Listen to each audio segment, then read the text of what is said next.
All right, welcome everyone. We represent a group of Georgetown students who are interested in space. We'll be presenting our next panel, which is Planetary Protection, a Student Perspective. So you might be wondering, what is planetary protection? To give you the basics, it concerns the protection of the Earth and other celestial bodies from biological cross-contamination. So to introduce ourselves, hello, my name is Clara Ma. I'll be your moderator today.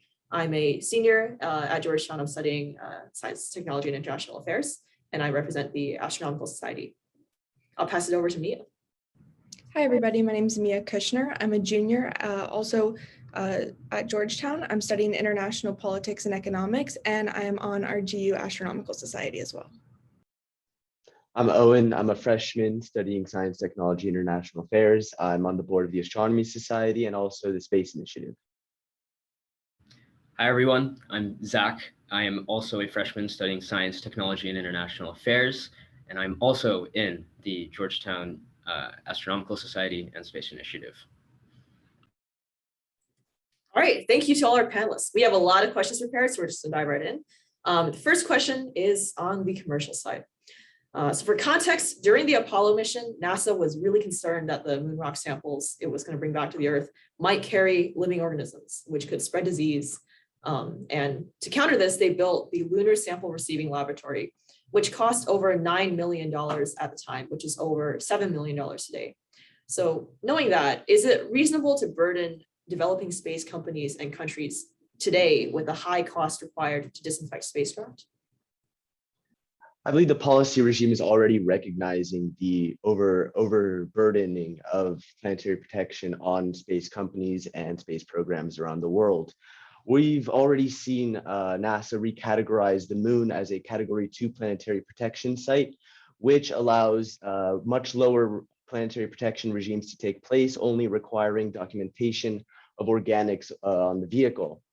I think that regime can be extended to Mars and beyond in order to allow for a more sustainable exploration that takes into account not only the importance of furthering our search for life to contextualize ourselves within the universe, but also to allow commercial companies to explore and really take part in this new space era.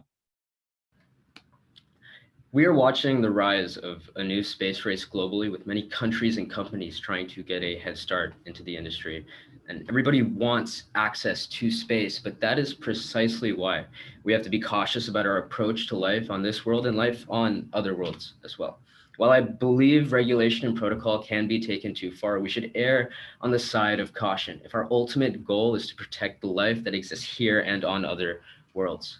Yes, it may be expensive and laborious to maintain protective guidelines, but the effort itself is what will set a precedent for ethical space exploration.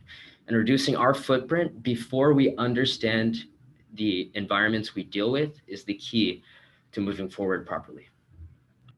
I agree, Zach. I think erring on the side of caution is important. And I think the United States already has a lot of regulations and policies in place. So this could just be a facet of continuing those policies and moving forward. I think where we run into some contention, though, is bringing this onto the international scale, especially for these emerging companies, these emerging countries in the space industry. We don't want to deter them from advancing, developing, exploring because of the increased costs or extra steps that this would incur. So I think while on the domestic side, we could easily be taking more precautions and putting these regulations in place, I think it becomes harder to do so on the international scale.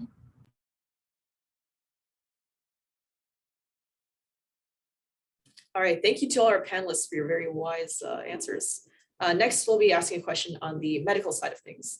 Again, for context, in 1969, Michael Crichton, who's the author of Jurassic Park, he published a novel named The Andromeda Strain, and it was about a disease outbreak of an alien microbe that was brought back to Earth in a spacecraft that was not properly decontaminated. So my question for you today is, should a quarantine be required for all passengers who travel to space without landing on another planet or moon? Or should it be required only for those who do land on another planet or moon and then come back? And if so, what level of quarantine? How stringent should it be? So the issue with planetary protection, the threat may be minimal, but the stakes are astronomical.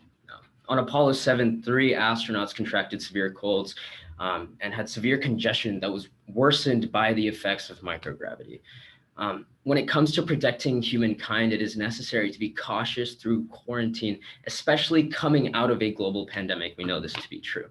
We should take every measure necessary to ensure that there is no backward contamination here on Earth until we understand life and its nature on other celestial bodies. If that means prolonged quarantine is necessary, then that is what we should pursue. If we know an environment is sterile, say like the moon or in a vacuum of space, then we can adjust accordingly. But until we know for sure, we have to take those precautions to protect life.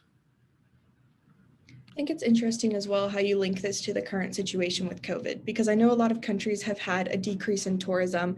Granted, they do have the domestic restrictions, but I know quarantines have also caused people to turn away from this tourism. So as we have the rise of the private sector, especially looking for these space tourism ventures where they're going to send people out into space, I think it's fascinating to try to decipher how quarantines are going to impact that, as we've seen them directly impact travel here on Earth.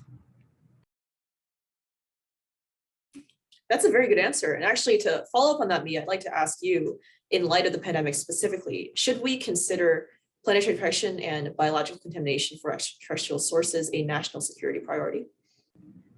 I think it really comes down to the likelihood of two factors. So I think first, the likelihood of us finding something that is equivalent to the current pandemic that we are facing. We don't necessarily know what's out there, and we don't know that the magnitude of something is going to match what we've seen in the past, I guess, year and a half, 2 years now with COVID-19.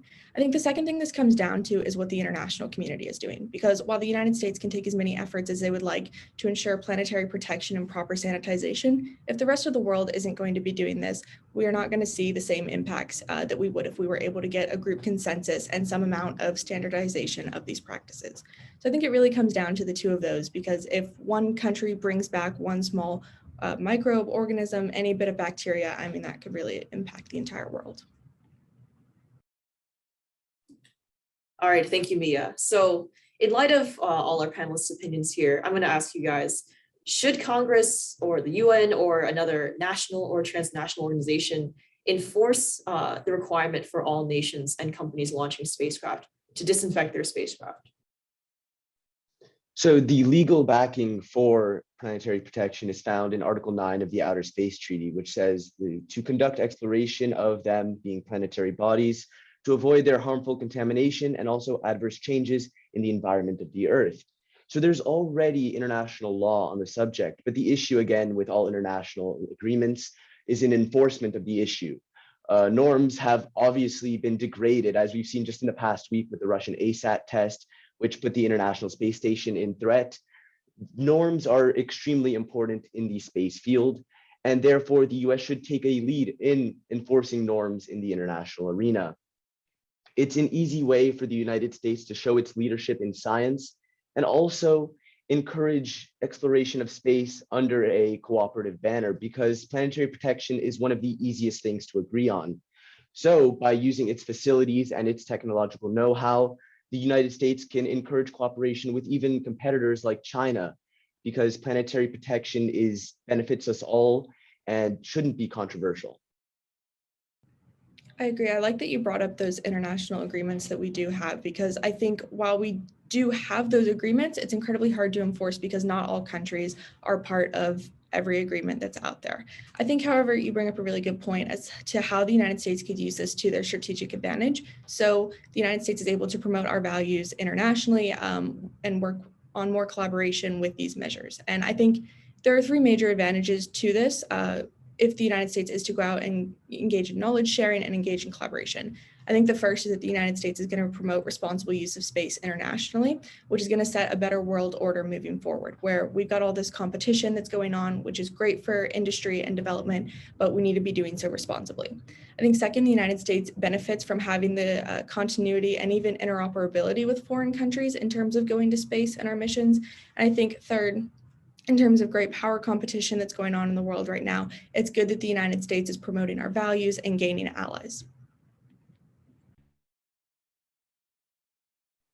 All right, thank you both. So moving on to questions that are more from the environmental side of things, specifically on planetary science and ethics. I'm going to ask all of you here, how would you address the impact we have on other worlds and the life that might exist there? Again, planetary protection is important because it concerns our own safety, from biological contamination reasons, but also for the delicateness of our environment and that of other planets. So again, I'll ask you, how would you address the impact we have on other worlds and the life that might exist there? I think that one of the fundamental contradictions of planetary protection is that we have to look for life and signs of life without altering and affecting the life that may potentially exist. You can see that with searching for life on Europa and Enceladus, where missions like Europa Clipper fly through the plumes of cryovolcanoes on these moons, because we can't really get into these subsurface oceans without affecting the life that may be down there. And the same with Mars. If we want to explore life on Mars, we have to be extremely careful about searching ice deposits that may lead to subsurface pockets of liquid water, or affecting life that might exist in free-flowing water on the Martian surface. We also have to look forward to manned missions on Mars and other bodies, because currently under current Coast Guard planetary protection guidelines, there is no room for manned exploration under these guidelines. So there is a need for new planetary protection guidelines that are forward-looking and can take things like Starship and the Moon to Mars program into account to help us not only search for life and achieve all the science goals, but also achieve a robust in-space economy. Astrobiology has taught us that life exists in the most extreme environments. It is hardy, it perseveres, and it endures. Evidence points to the fact that on Mars, life likely exists in subterranean environments. And as we send robots and humans to search for life on Mars, we search for life living on the edge. Until we discover, though, what that looks like and what the nature of those environments are, how we would interact with them as humankind, we have to lessen our impact as much as possible. Yesterday, with the National Academy of Sciences, Elon Musk addressed planetary protection and discussed having limited zones in which we operate on celestial bodies like the Moon or Mars. It is these kinds of methods that will allow us to approach life properly, microbial or not. And then once we discover what life looks like, we can address the larger philosophical questions of our place in the universe and how we interact with and protect life on other worlds. I think if we're looking at our impacts on life on other planets or anywhere within the space that we have, I think it comes down to this really interesting discussion of how our biological impacts are also in line with our kinetic impacts. And by kinetic impacts, I'm talking about if there is anti-satellite efforts that are going to scatter space debris or anything else that is going to leave that debris and the actual physical pieces that could potentially harm another form of life. So I think as we have a lot of focus right now on these kinetic aspects of our activity in space, and we're working to prevent space debris, I think the biological aspects of our space travel should also be looped into this discussion. So our impact on other worlds cannot just be limited to these physical aspects, but also to the biological. And I think as our space exploration does move away from manned systems to more technological and robotic systems, I think as this becomes increasingly automated, the human impact is being removed, and thus it becomes potentially even easier to sterilize equipment. So I think the way that this question shapes itself as we progress and as we move towards more technology, and as we are having these two different areas running parallel in terms of our impacts on other planets, I think this is really going to be what shapes planetary protection moving forward and the questions that we're asking. Thank you both. I would like to add, I think it's interesting to consider the implications of planetary protection when we've moved to this stage where we have human settlements on Mars. For example, what we do with waste disposal, what we would do with growing food, but we'll think about that later. So to get into the larger picture scope of things, I'd like to ask everyone here, what do you think is the biggest threat to planetary protection, knowing about national security concerns, biological concerns, environmental concerns, and habitability and environmental concerns? I'm going to ask you, what should we do about planetary protection? I think as my fellow panelists and I have really hit on, planetary protection is hard. It's difficult, time-consuming, and often extremely expensive, but it's also really important to how we view space and how we're going to participate in space as we move forward into a spacefaring civilization. So I think it's key that we really agree on space planetary protection and agree and move forward to address these issues united, because that can then be a base for future understanding and cooperation on larger issues, as Mia mentioned, regarding security and relations.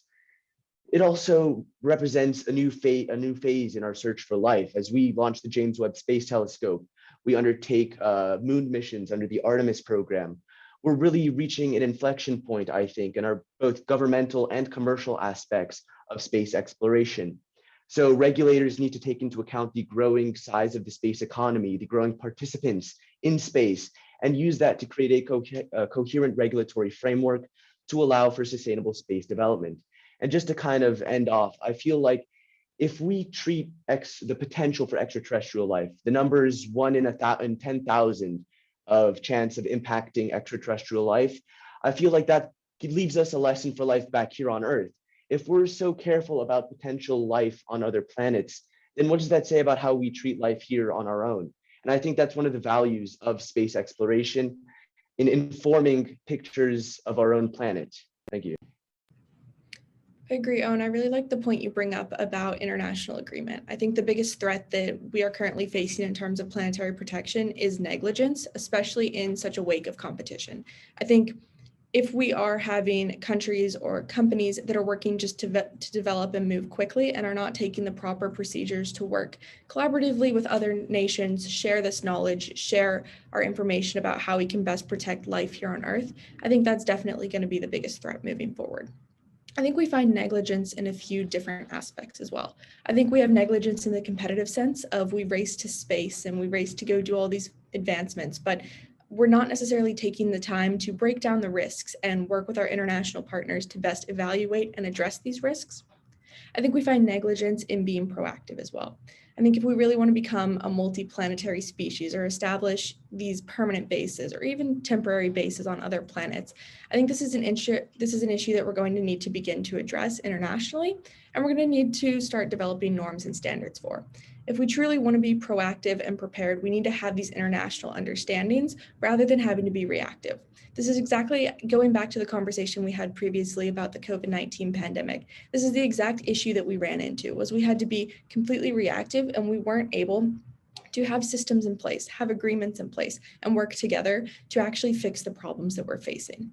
Additionally, I think if we are talking about this, and maybe this is going on a small amount of a tangent, but if we're talking about this idea of these permanent bases, I think we also need to discuss how we're going to introduce interaction with other forms of life and how we keep from creating a biological threat when we are meshing into these different ecosystems.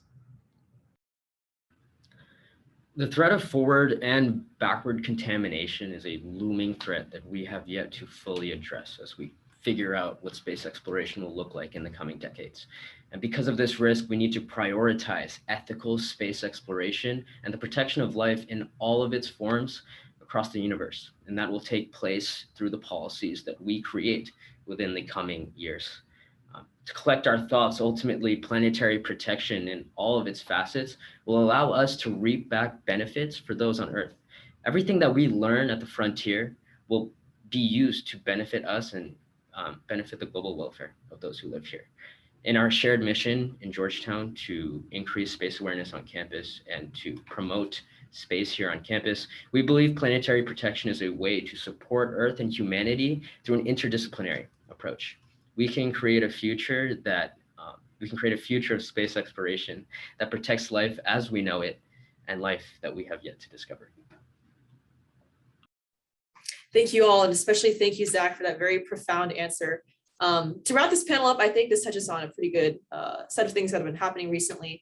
To let everyone know, all the panelists here are students of varying backgrounds at Georgetown University who all have their own perspectives, but who all agree that planetary protection and habitability are important issues we should address. And given that we are so young and only university students, again, we represent people who have medical backgrounds, policy backgrounds, and defense backgrounds.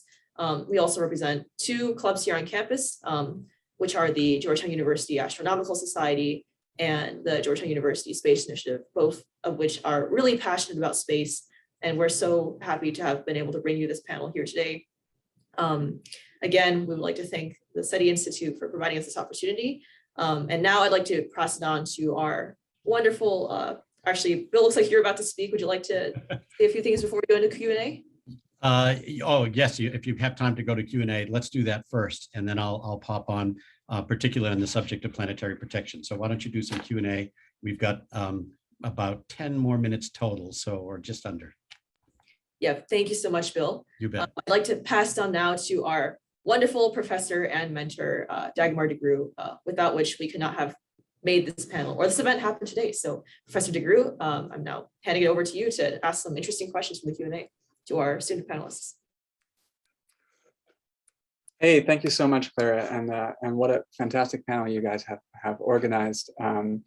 We do have a few questions. One is about the USSR's Venera probes that they sent to Venus. These probes, Bob Hranek argues, were not sterilized before launch. So if we do really detect life in the upper atmosphere of Venus, we won't be able to be 100% sure it did not arrive from Earth. So this is a problem that affects Venus as well. I wonder if you could comment a little bit more on forward contamination, maybe some issues that we should be thinking about, some worlds that we should be particularly protective of. Yeah, so there's already a categorization system where worlds like Enceladus and Europa with their subsurface oceans and geothermal activity are some of the highest, they have some of the highest standards for protecting payloads that are sent there. Venus is much lower on the list, but especially that layer in the upper atmosphere is a very crucial zone for Venus's activities. And now that we're sending 2 missions to Venus in the near future, we need to really be aware of the threats, as you said, of life on Venus and affecting it. So much more stringent planetary protection measures should obviously be undertaken for probes entering Venus's upper atmosphere due to the phosphine discovery and the potentials of life that we've now discovered there.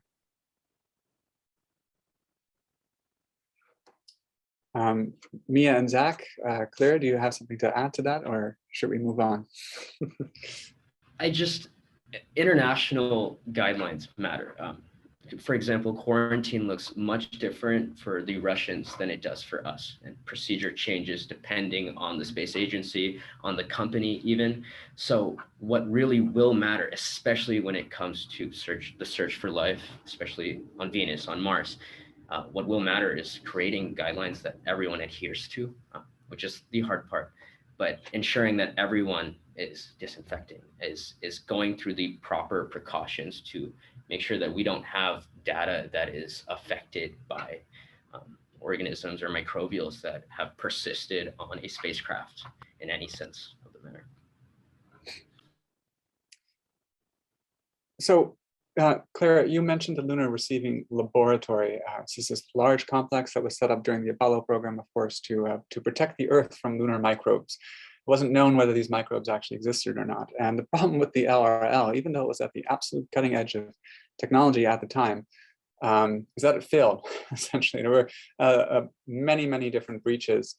And it seemed clear that the need to test the samples as quickly as possible was at odds with the need to actually, protect the Earth from microbes that might exist in these samples. So with that in mind, do you have confidence about samples that might be returned from Mars, for example, brought to Earth, studied in labs here? Is there something we can learn from the LRL that should make us suspicious of these efforts, and that maybe should guide us to look for life in situ on Mars, for example, rather than bringing samples back to Earth?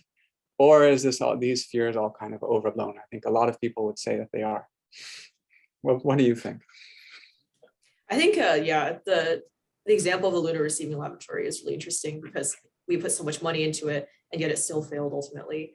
I think now, being as cautious as we are being as cautious as we should be in this modern day and having better technology, we would have a better shot at building a quarantine facility for return samples and testing up those return samples.